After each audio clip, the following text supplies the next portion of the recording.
South ఇండియాలోనే అతి తక్కువ ధరలకే నాణ్యమైన రత్నాలని అందించే ఏకైక సంస్థ 6 JVR.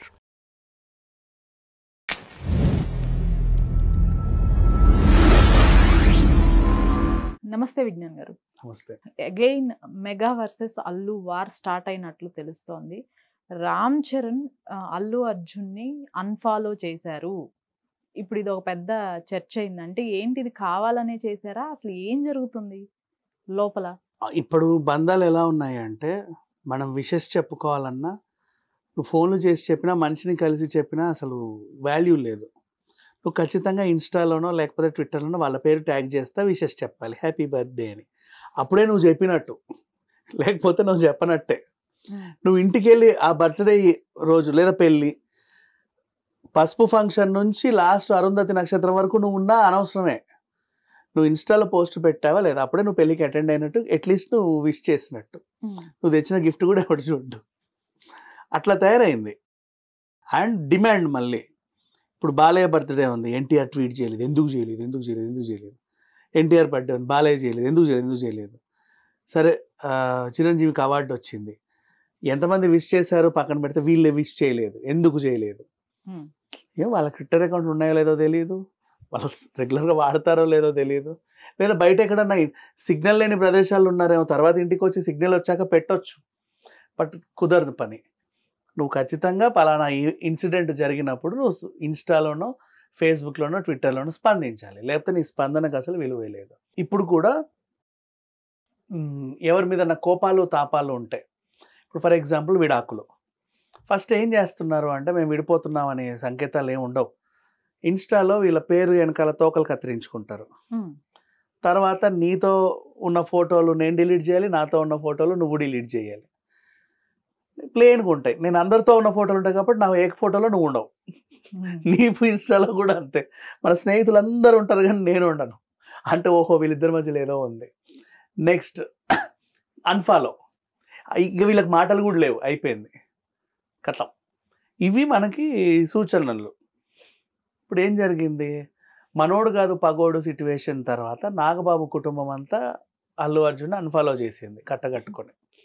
శిరీష్ని మాత్రం ఫాలో అవుతున్నారు వాళ్ళు చాలా కాలం తర్వాత. ఇప్పుడు ఎందుకో రామ్ చరణ్ నిన్న ట్విట్టర్లో ఇన్స్టాలో అల్లు అకౌంట్ని అన్ఫాలో చేశాడు అర్జున్ని. బట్ శిరీష్ని మాత్రం ఫాలో అవుతున్నాడు. అల్లు అర్జున్ ఫాలో అయ్యేది మాత్రం ఒకే ఒకరి, వాళ్ళ సతీమణిని మాత్రం ఫాలో అవుతున్నాడు అంతే. ఇక్కడేమో ఇట్లా తయారైంది.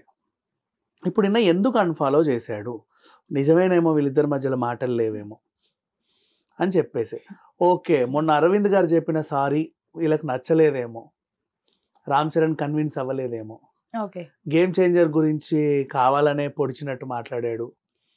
నెక్స్ట్ అప్పుడెప్పుడో మా అల్లుడి ఎదుగుదల కోసం అనవసరంగా కొన్ని కోట్లు ఖర్చు చేశామని చెప్పినట్టు ఒక వార్త వచ్చింది. అండ్ ఇంకా బన్నీ డ్యాన్స్ నేర్చుకుంది వాళ్ళ తల్లిని చూసి అని చెప్పడం, అంటే చిరంజీవిని కాదా అని చాలామంది అనుకోవడం. ఇవన్నీ చూసిన తర్వాత నేను అట్లా ఎందుకంటాను, నాకు నలుడు అంటే చాలా ప్రేమ ఉంది, నేను అట్లా అనను అని ఆయన చెప్పినప్పటికీ ఈయన కన్విన్స్ అవ్వక అల్లు అర్జున్ని అన్ఫాలో చేశాడు. సో వీళ్ళ మధ్యలో విభేదాలు ఉండడం నిజమే అని చెప్పేసి ఒక వార్త. నెక్స్ట్ బన్నీ జైలుకి వెళ్ళి వచ్చిన తర్వాత అందరూ పరామర్శించారు కానీ కనబడాల్సిన తలకాయలు జనాలకు కనబడలా. సో నిజమేనేమో వాళ్ళకి వీళ్ళకి. బన్నీ ఫస్ట్ అసలు వెళ్ళటమే చిరంజీవి గారి ఇంటికి వెళ్ళాడు కదా, నాగబాబు గారి ఇంటికి వెళ్ళాడు. బట్ ఆ పవన్ కళ్యాణ్ గారు వస్తారనుకుంటే రాలేదు. కొన్ని ఉన్నాయి, అంటే వీళ్ళకి కనబడాలి. మేబీ వాళ్ళు రాత్రి కలుసుకొని కూడా ఉండొచ్చు, మనకు తెలియదు. మీడియా లేనప్పుడు కూడా కలుసుకొని ఉండొచ్చు, వాళ్ళ ఇల్లు అక్కడక్కడే ఉంటాయి కాబట్టి. బట్ మీడియాలో కనబడలేదు కదా, వెళ్ళలేదు అంతే. ఇది అంటే ఇప్పుడు నీకు ఫోన్ చేసి కూడా నేను బర్త్డే విషెస్ చెప్పొచ్చు, మన మధ్యలో ఆ సఖ్యత ఉంది, నేను ఇన్స్టాలో పెట్టలేదు కాబట్టి నీకు నాకు పగున్నట్టే. ఇలాంటివి ఫాలో అవుతున్నప్పుడు ఇది సరే. ఇప్పుడు రామ్ చరణ్ ఎందుకు అన్ఫాలో అయ్యాడంటే ఇట్స్ ఓకే, ఆయన అభిప్రాయం. అండ్ ఒక ఫాలోవర్ తగ్గినంత మాత్రాన బన్నీ ఇమేజ్ ఏం పోదే, ఆయనకు ఉండాల్సిన ఫాలోవర్స్ ఉన్నారు. నిన్న కూడా ఒక ఇన్సిడెంట్, నా ఈ సక్సెస్ అంతా కూడా నా ఫ్యాన్స్కే డెడికేట్ చేస్తున్నానని ఆయన ఒక మాట అన్నాడు. చాలామంది మిగతా ఇదే ఎందుకు డెడికేట్ చేయలేదు, వస్తువు రూపంలో ఇవ్వచ్చు కదా, ఇంకేమైనా ఇవ్వచ్చు కదా, వాళ్ళకేమైనా చేయొచ్చు కదా అన్నారు. ఫ్యాన్స్ ఏమన్నారు అంటే ఆయన మాకు కోట్లు విలువ చేసే ఒక విల్లాలు ఇచ్చిన ఫ్యాన్కి దానికంటే కూడా మాకు ఆయన ఇచ్చిన ఈ మాటే మాకు ఎక్కువ అండి అన్నారు ఫ్యాన్స్.